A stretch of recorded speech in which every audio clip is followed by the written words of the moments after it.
Сега пак съм от изходна точка, горе-долу нас, но в посока по-към центъра и към фьорда след малко.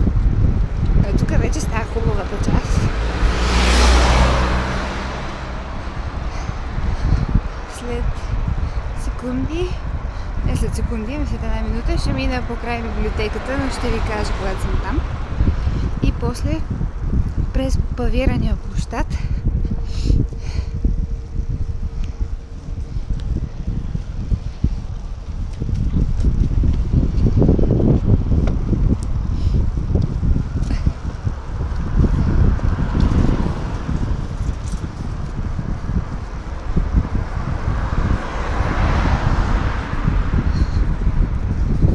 хубавичко е.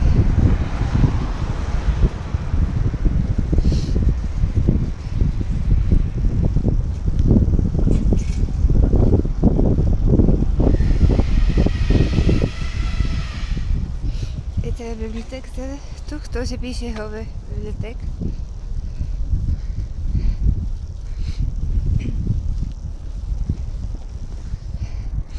От тук могат да минават само автобуси през тези двата тунела, никакви автомобили, а от тук минават велосипедистите.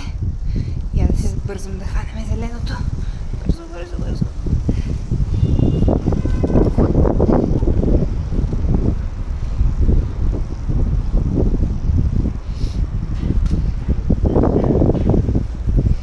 Много участи има.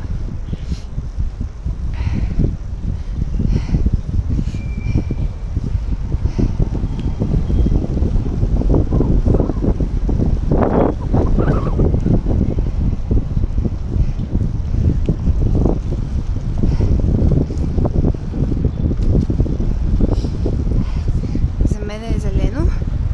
Вече минавам.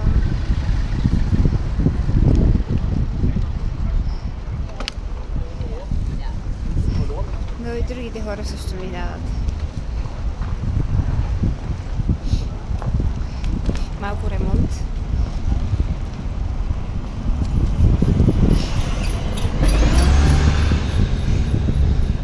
И това тук си е вече баш центъра. Вижте, пълно е с хора.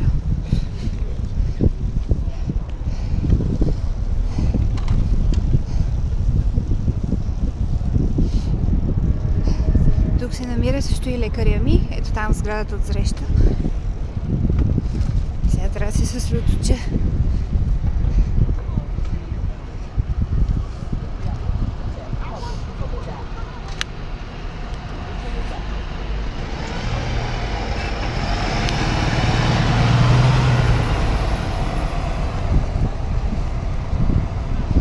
И сега отивам към фьорда.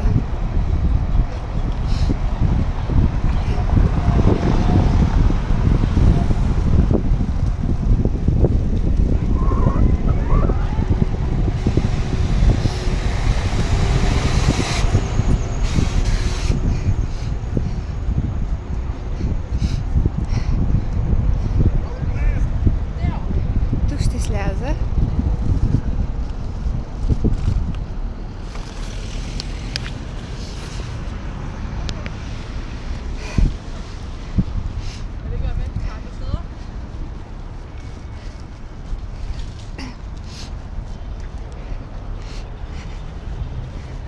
Това са кралите фонтани, които през лятото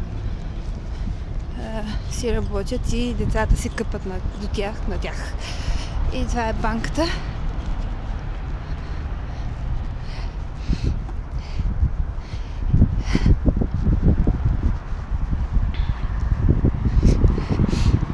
Отсреща, от другата страна на фьорда е другата част на Обор, която се казва Ньосумби. И там всъщност е по-индустриална, както може да видите. Пресичаме.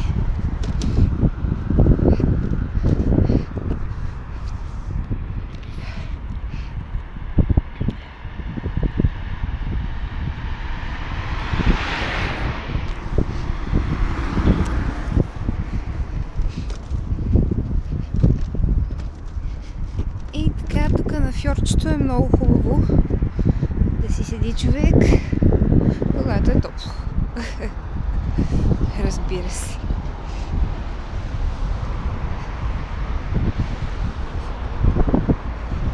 Сега не знам къде да отида. Чуда се на кое от многото ми любими места да седна да изям 2 портокала и да заснема още едно клипче. Нещо взе да ми харесва. Това също е едно от местата, на което по лятно време много хора се събират, правят се партита и така нататък. Ето тук това. Тази малка заледа площ.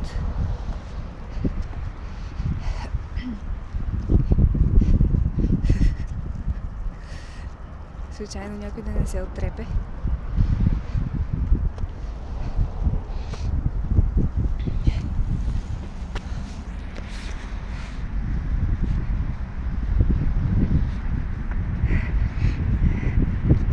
Показано е къде има кош за буклук.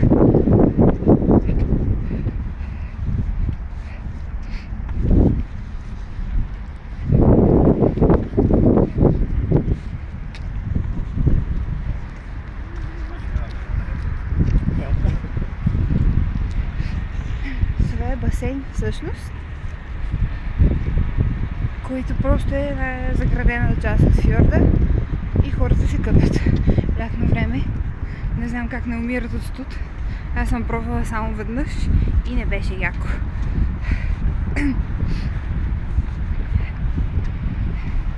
Още спортуващи. Този кораб вече се е превърнал в ресторант, където често хората си правят сватби или просто идват вечер да си хапнат.